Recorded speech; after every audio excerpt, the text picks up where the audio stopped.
कि कोई मकान नहीं समझता कि मैं सुंदर हूँ, मकान नहीं समझता कि मैं पुराना हूँ, रहने वाला समझता है मकान सुंदर है असुंदर है, लेकिन रहने वाला कभी ये मान के नहीं, ये तो सोचता है कि मेरा अच्छा मकान है, मैं बड़ा आदमी हूँ, ये अभिमान तो होता है। पर किसी रहने वाले को मकान मैं हूँ ऐसा नहीं लगता। फिर भी मकान की विशेषता का लाभ, उस विशेषता का अभिमान मनुष्य को होता है, रहने वाले को। ठीक है ना? यहाँ फर्क है। इस देह में रहने वाला भी, ये देह मकान है, मैं मकानी हूँ।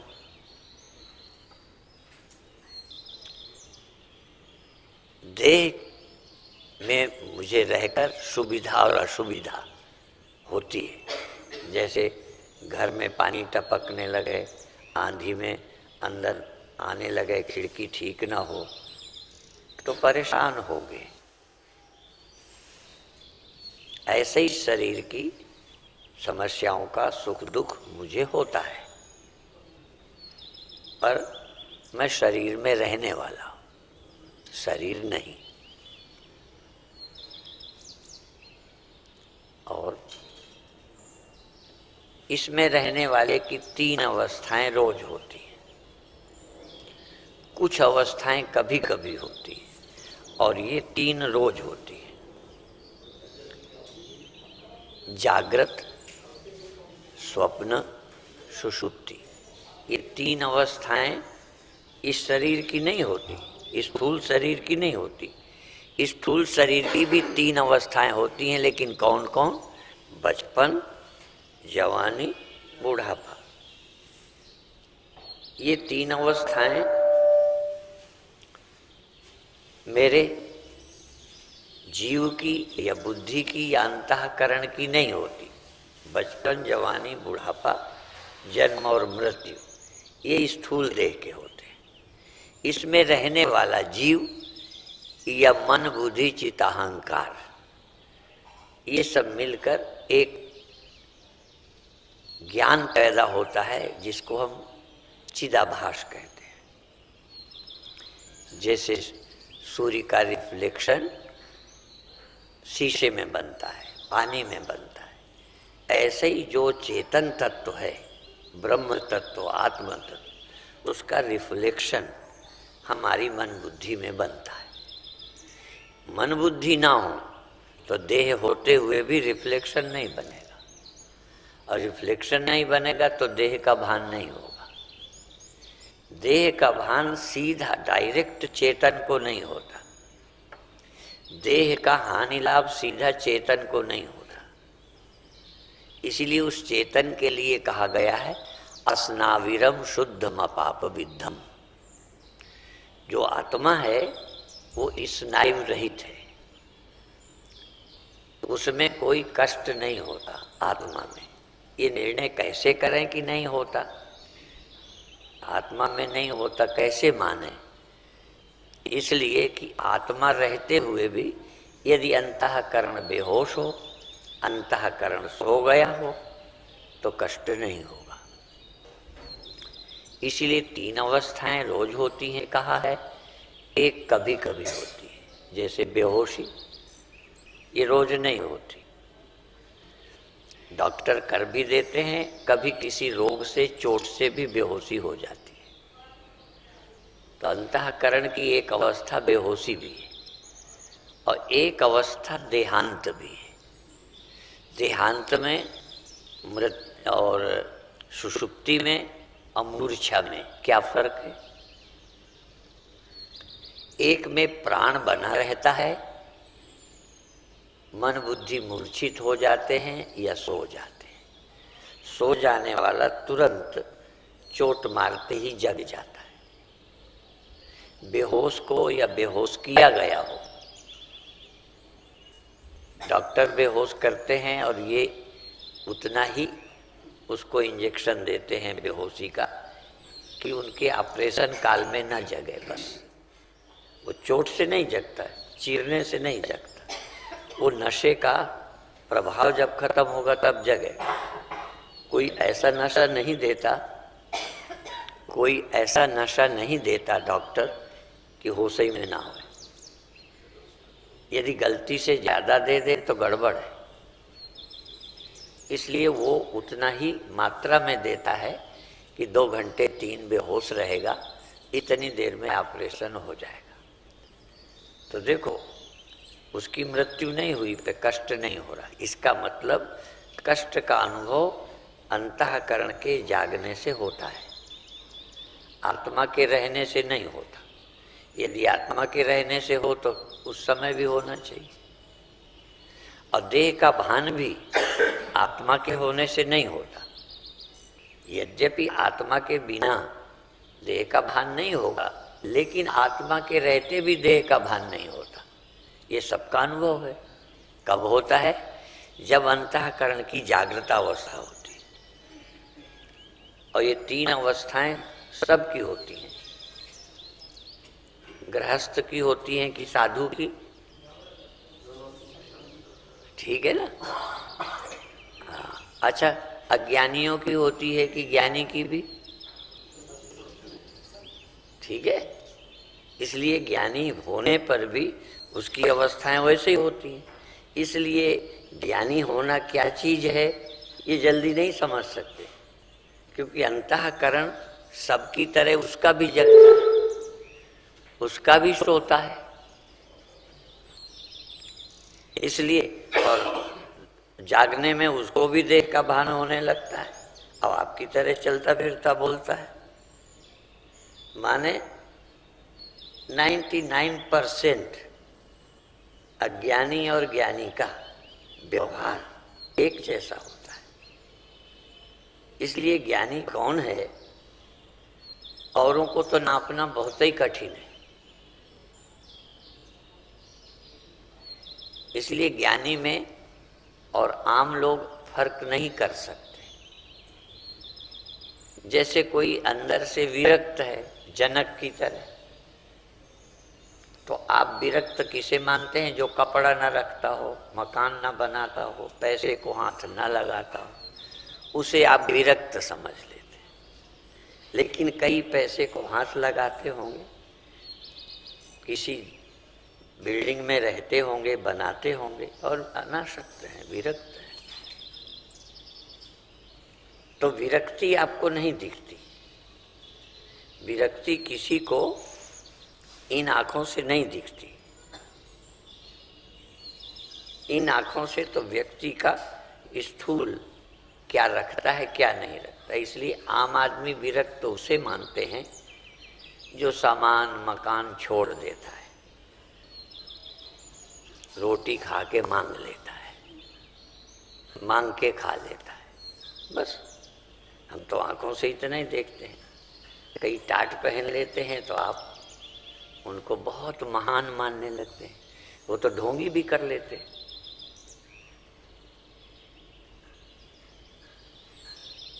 इसी तरह त्याग का नाटक और कई चीजों की बात आजकल राजनीति में कहते हैं ना, आजकल वो चर्चा चल रही है।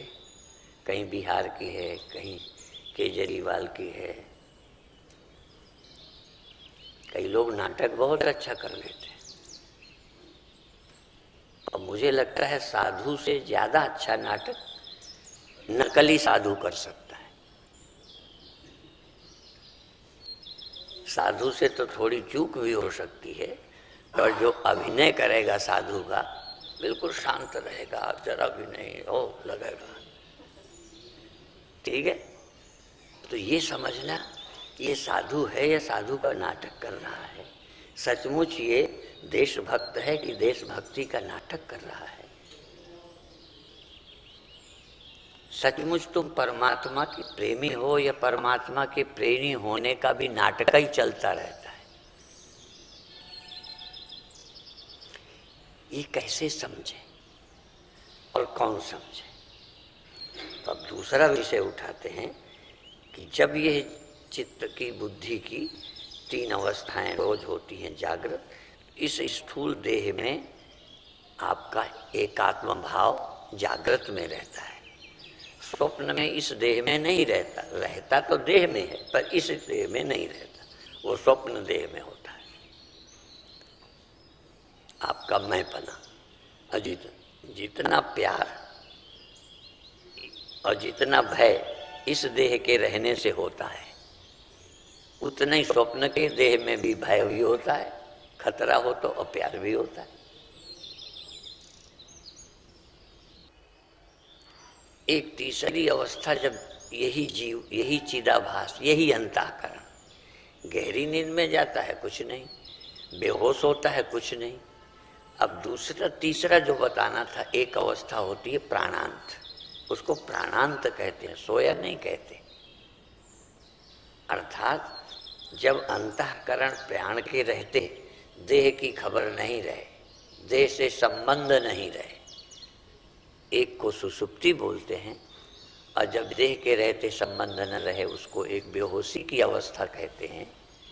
पर सोए वाले को चीर फाड़ करो तुरंत जग जाएगा, बेहोश को चीर फाड़ करते रहते हैं, वो नहीं जगता। और जिसका प्राणांत हो गया है, अर्थात प्राण ने देह को छोड़ दिया है, एक में मन बुद्धि सो जाते हैं पर प्राण देह में ही बना रहता है। एक में जब प्राण भी देह से निकल जाता है, ठीक है,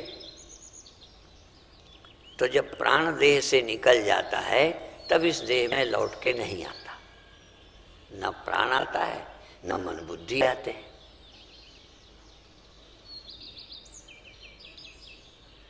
तो फिर वो मन बुद्धि और प्राण कहाँ जाते हैं? वो किसी दूसरे देह में जाते हैं। फिर उससे तादाद में हो जाता है, उसको मैं मानने लगता है। एक घर छोड़ के जिस घर को ले लिया उस घर को मेरा मानने लगता है, तो घर को तो मेरा ही मानता है, मैं कोई नहीं मानता। पर इस देह को आप मकान ही नहीं मानते, मेरा ही नहीं मानते, इसे मैं भी मानते हो। दोनों बातें बोलते रहते हो, बोलते भी दोनों, कभी मेरा हाथ, मेरी आंख, मेरा सिर बोलते हो, तो मेरे शब्द का प्रयोग भी देह के लिए करते रहते हो। और मैं बैठा हूँ, मैं चलता हूँ, मैं परेशान हूँ, ये समझ के इस देह को मैं भी समझते हो। आदत में है, समझते कुछ नहीं, समझते तो इसे मैं है, इसलिए इसकी मृत्यु को मैं की मृत्यु समझते हैं। अन्यथा एक भी व्यक्ति नहीं मरता, सब देह छोड़ते। लेकिन ज्ञानी ये समझता है मैं देह छोड़ता हूँ। इसलिए भगवान कृष्ण ने कहा, इसकी बचपन कौमारम यौवनम जरा, कौमार अवस्था थी, उस समय भी आप अपने को बच्चा मानते थे। अब बचपन चला गया, जवानी आ गई, आप अपने को मरा नहीं मानते। नहीं, एक अर्थ में तो मर गए, लेकिन चूंकि आपको याद भी है और इसमें धीरे धीरे जवानी में आ गए, धीरे धीरे बुढ़ापे में आ गए, दो अवस्थाएं मर गई, और कोई आदमी नहीं मानता मैं मर गया।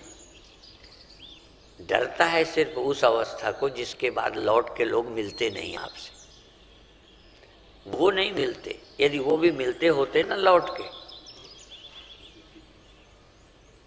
यदि गए लोग कभी फोन कर लेते, कभी आके बता जाते कि हम ठीक हैं, तो खतरा मिट जाता, भय मिट जाता। इसलिए यहाँ ब्लाइंड फेथ ग्रंथों की माननी पड़ेगी। जिनको पता है, जो जानते हैं, जिनको स्पष्ट है, वो कहते हैं मृत्यु नहीं होती, आप देह का त्याग करते हैं। इसलिए पंजाबी में बोलते हैं शरीर छड़ दिता, तो ये तो नहीं कहते मर गया, पर कहते हैं छड़ दिता। पर ज्यादातर दुखी होते हैं जैसे मर ही गया है। उस शब्द की गहराई पर भी ध्यान नहीं जाता। उन्होंने चोला छोड़ दिया, देहांत हो गया, प्राणांत नहीं हुआ, देहांत हुआ। प्राण तो बचपन में था, जवानी में था, तो बचपन का अंत हुआ, जवानी आई, जवानी का अंत हुआ, वृद्धावस्था आई। अब वृद्धावस्था का भी अंत हो गया। प्राणांत नहीं हुआ, प्राण ने तो दूसरी जगह धारण कर ली, दूसरी जगह पहुंच गया। भगवान कृष्ण यही कहते हैं, हम रोज पढ़ते हैं पर उसको ठीक समझना। तथा देहांतर प्राप्ति कौमारम यौवनम जरा, जैसे तीन अवस्थाएं हमने बदली, ऐसे चौथी भी है कि देहांत हुआ। देहांतर जैसे देशांतर, स्थानांतर शब्द है वो। तथा देहांतर प्राप्ति, अन्य देह की प्राप्ति हो गई। बचपन गया, जवानी की प्राप्ति हुई, जवानी गई, बुढ़ापे की प्राप्ति हुई, देह गया, दूसरे देह की प्राप्ति हुई। तथा देहांतर, लेकिन इस बीच में स्मृति काम नहीं करती। तथा देहांतर प्राप्ति,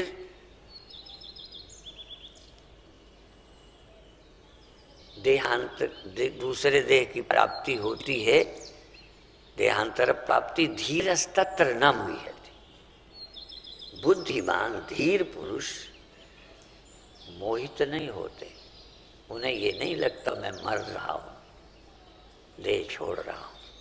इसलिए पुराने लोग चाहे भले इतने ज्ञानी नहीं थे पर विश्वासी बहुत थे। अब हम पढ़ते बहुत हैं, दिमाग बहुत है, दिमाग से कितना जोर लगाओ समझ ही नहीं आता कि अगले जन्म में जा रहे हैं। दिमाग से तुम सोचना चाहो समझ ही नहीं आता। इसलिए कल एक शब्द कहा था प्रवचन में, श्रद्धावान लभते ज्ञान, बुद्धिमान लभते। अपने दिमाग से तुम देखना चाहो अगले जन्म में, लगा लो जोर। पहले जन्म में कहा था लगा लो जोर, कहाँ थे? तो ग्रंथ की मान ली तो हमको पक्का हो गया कि पहले देव में थे, अब इसमें है, अब इसको छोड़ देंगे दूसरे में। यदि इतना पक्का हो गया, बस दिमाग से नहीं हृदय से। हमें ग्रंथों पर श्रद्धा है, भगवान पर भरोसा है। उन्होंने जो कहा है वो बेवकूफ बनाने के लिए नहीं कहा और हमें दुखी करने के लिए नहीं कहा, बल्कि जो दुख है उसको दूर करने के लिए कहा। तो तथा देहांतर प्राप्ति धीरस्तत्र न मुह्यति। धीर लोग, बुद्धिमान लोग, श्रद्धावान लोग अपने भगवान की वाणी के अनुसार, उपनिषद की वाणी के अनुसार, दिमाग हो जान पाओ तो जान पाओ, नहीं तो अपने गुरु पर, भगवान पर, शास्त्र पर भरोसा नहीं है। वो झूठ बोलते हैं क्या? कोई नेता है जो झूठे आश्वासन करके सत्ता पावे फिर उसका पालन न करें? कब से देश की गरीबी दूर कर रहे हैं?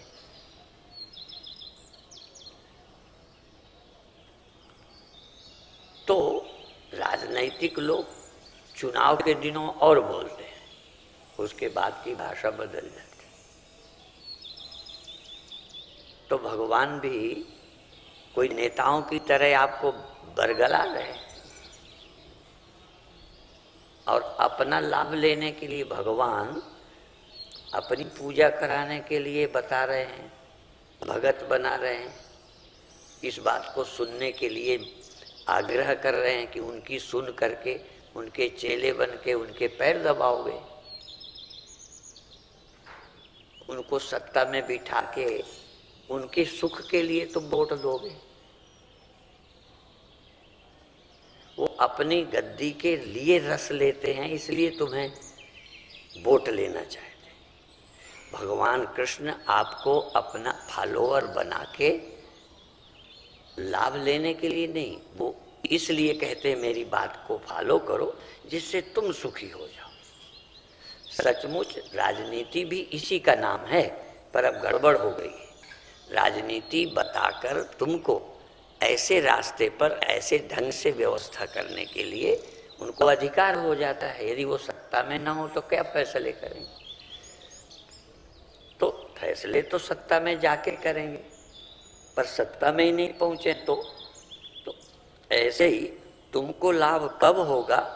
जब भगवान को समझ के प्रेम करोगे, उनकी वाणी को फॉलो करोगे, विश्वास करोगे,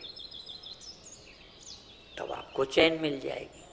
और 100% विश्वास करोगे मैं नहीं मरता, तो 100% निश्चिंत रहोगे। बचपन से जवान हुए कहीं जरा भी नहीं लगा मैं मर गया, थोड़ा 2% मरे क्या। स्वप्न में मर गए थे, जागे तो जाग के क्या मानते हो, 2% मर गया हूं, 98%, 98% बचा हूं, ऐसा लगता है। स्वप्न में मरा था तब भी लगा 100% मरा, जब बचा तो 100% बचा।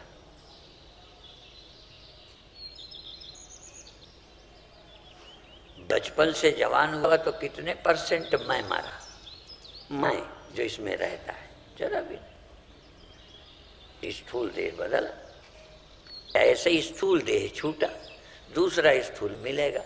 बस इस बीच को ठीक से नहीं समझते, इसलिए भगवान ने ये भी कहा उत्क्रामंतम स्थितम वापि भुंजानम वा गुणान्वितम विमूढ़ा नानुपश्यन्ति पश्यन्ति ज्ञान चक्षुषा।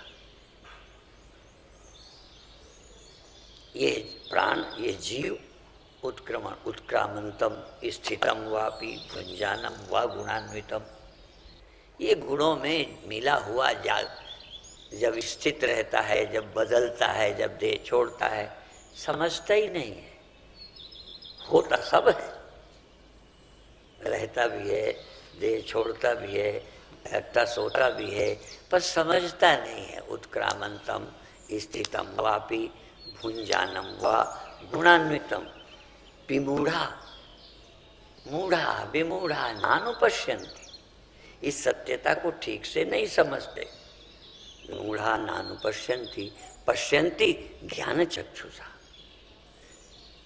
चर्म चक्षुषा नहीं, इन चक्षुओं से नहीं। कल हमने एक शब्द कहा था, इन नेत्र जिनके नहीं थे उनके भी आंख थी, प्रज्ञा चक्षु, विवेक चक्षु। अंधों के भी बुद्धि चक्षु, विवेक चक्षु था, श्रद्धा चक्षु था, उससे वो निश्चिंत थे। कुछ कठिनाइयां नेत्र न होने से होती हैं, पर ये नेत्र हो और भीतर वाला ठीक ना हो ना, तो ये सब ठीक हो तब भी बड़ी कठिनाइयां हैं। इसलिए प्रज्ञा चक्षु, भगवान कहते हैं मैं तुम्हें दृष्टि देने आया हूं। दिव्यम ददामि ते चक्षु पश्य में योगमैश्वरम, मैं तुम्हें दिव्य दृष्टि देता हूँ। इन आँखों के अलावा तुम्हें एक देखने का ढंग, नज़र देता हूँ, जिससे तुम सोच जगत को देखो, उस समझ के अनुसार मैं को देखो, उस समझ के अनुसार यह क्या है देखो, मेरा क्या है देखो। ये जो आपके पास समझ है, ये नेत्र तो है, समझ भी है, पर वो समझ इसी को देख पाती है, उसको नहीं ये समझ देख पाती जिसके लिए गीता है, जिसके लिए भागवत है, जिसके लिए गुरु है। गुरु सिर्फ बनाने के लिए नहीं है कि कान में कर दिया गुरु, तुम चेला हूं गुरु। गुरु इस रहस्य को समझाने के लिए, इसलिए दिव्य चक्षु, दिव्य दृष्टि, ऊंची सोच,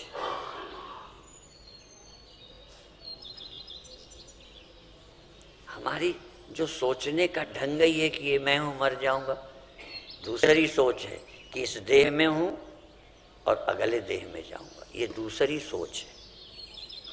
इससे ऊंची सोच है वो सारे संसार के धार्मिकों की सोच है कि इस देह को छोड़कर दूसरे देह में जाऊंगा। वो आर्य समाज की भी है, सनातन धर्म की भी है, जैन की भी है, बौद्ध की भी है कि इस देह को छोड़ूंगा, सिख की भी है कि दूसरे देह में जाऊंगा। एक तीसरी सोच भी है, दिव्य तत्व दृष्टि। 3 दृष्टियां हनुमान के पास थी, देह दृष्टि, जीव दृष्टि, तत्व दृष्टि। तो पहले तो आम लोग देह दृष्टि में फंसे, इससे आगे गए तो जीव दृष्टि, इसके आगे है तत्व दृष्टि। तो एकदम देह दृष्टि से तुम ब्रह्म दृष्टि प्राप्त नहीं करोगे, इसलिए दूसरी जीव दृष्टि है। जीव दृष्टि पहले, देह दृष्टि छोड़कर पाप दृष्टि, पुण्य दृष्टि, पुनर्जन्म, दूसरा देह, जैसा करोगे भरोगे, जैसा सोचोगे अगले जन्म जाओगे। और तीसरी दृष्टि है कि न जाएंगे ना आएंगे।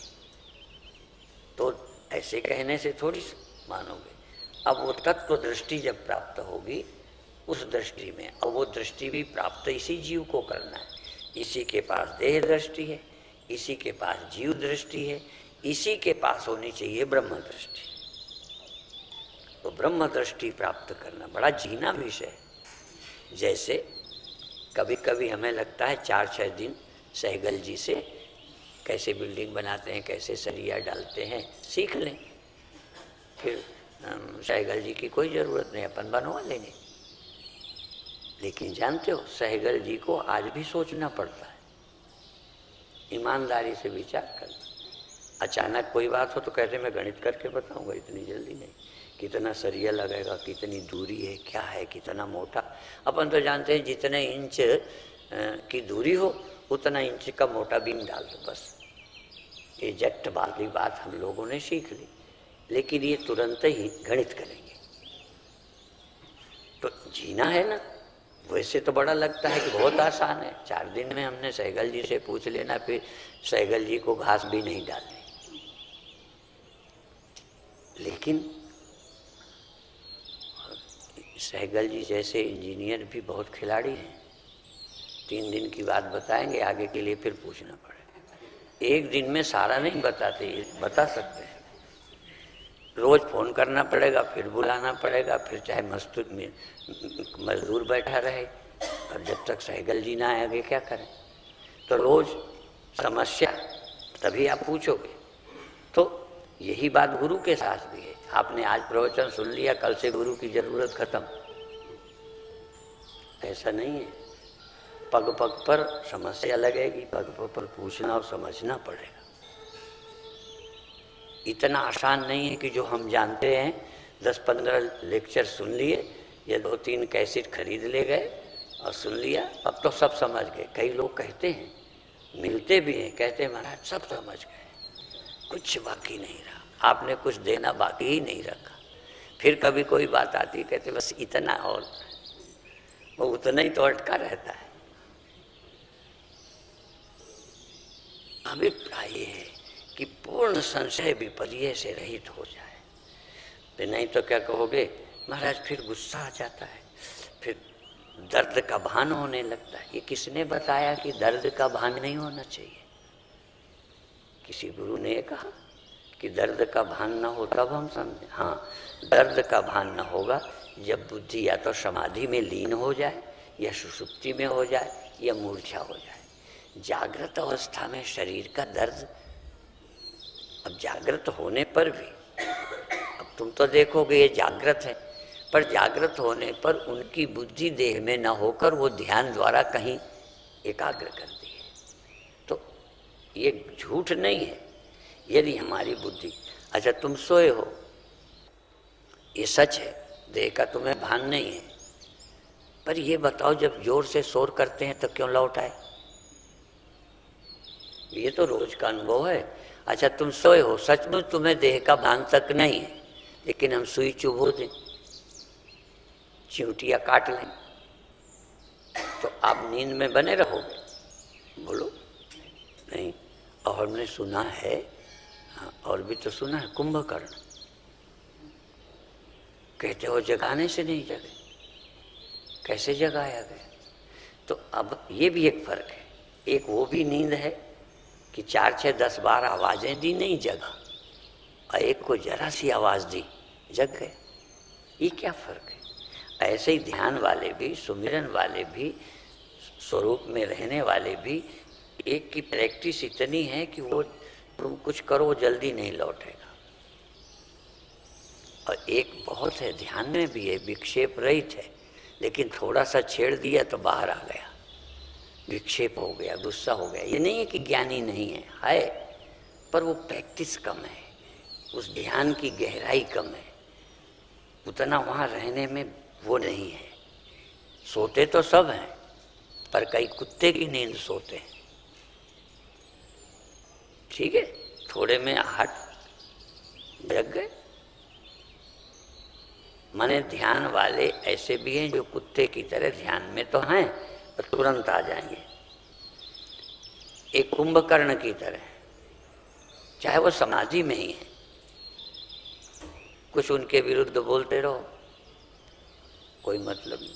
और तो छोड़ो, वो कई लोग ध्यान में भी नहीं है, समाधि में भी नहीं है। ये जो हमारे भागवत में कथा आती है कि पालकी पे लग गए थे, तो चलते थे, सुनते थे। उनके खिलाफ बोलो, मान अपमान कुछ बोल दो, जैसे समझा ही नहीं।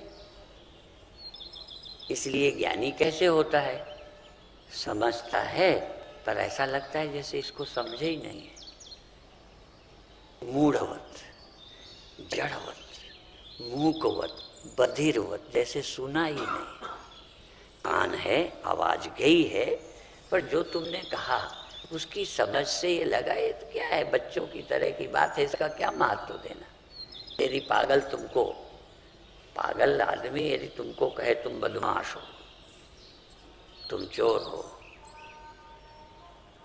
तो पगले की बात सुन के तुम चिढ़ोगे? बोलो।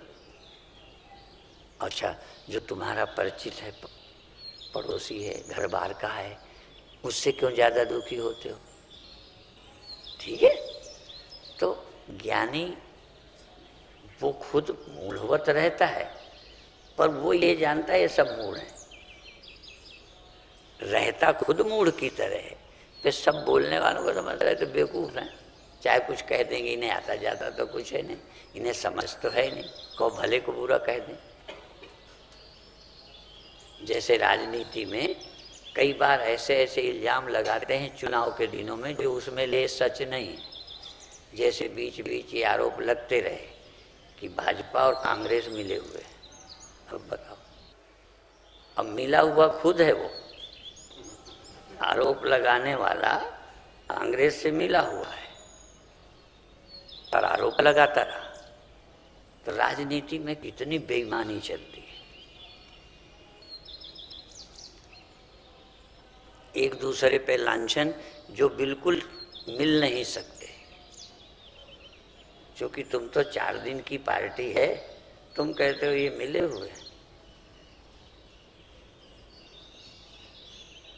ऐसे तर्क भी देंगे, देखो उन्होंने उसके खिलाफ उम्मीदवार अच्छा नहीं खड़ा किया, फलाना ऐसे किया। तो ये उदाहरण इसलिए देता हूँ कि राजनीतिक लोग ये सुनने के आदी हैं, बोलते रहते हैं, हम लोगों को लगता है कि एकदम बेईमान है। ऐसे ही कोई व्यक्ति तुम्हें कहता है अरे तो ढोंगी है, तो फलाना है, इसको तो कुछ पता ही नहीं, आत्मवर्मन। अब तुम्हें पता है, मस्त रहो, क्या है, इनको कोई सफाई देनी है क्या? अब फिर इलेक्शन भी नहीं है कि बहुमत हमारे खिलाफ चला जाएगा, हमें बहुमत की जरूरत ही नहीं। ठीक है ना, कहीं की बहु ही मत नहीं थी तो बहुमत कैसे होगा, है ना? बहु हो तो बहु का मत हो। एक उम्मीदवार के पार्टी नेता के तो बहु नहीं थी, तो बहुमत कैसे हो? और एक ने ये भी कहा कि भाई हम लोग माता पिता की सरकार है, माँ बेटे की सरकार है, शब्दों के लिए बोल रहा हूँ, यहाँ उससे कोई लेना देना नहीं है।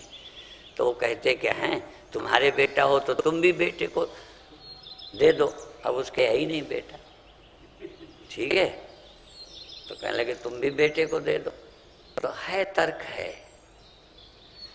और एक ने ये कहा कि भाई तुमने ये मतलब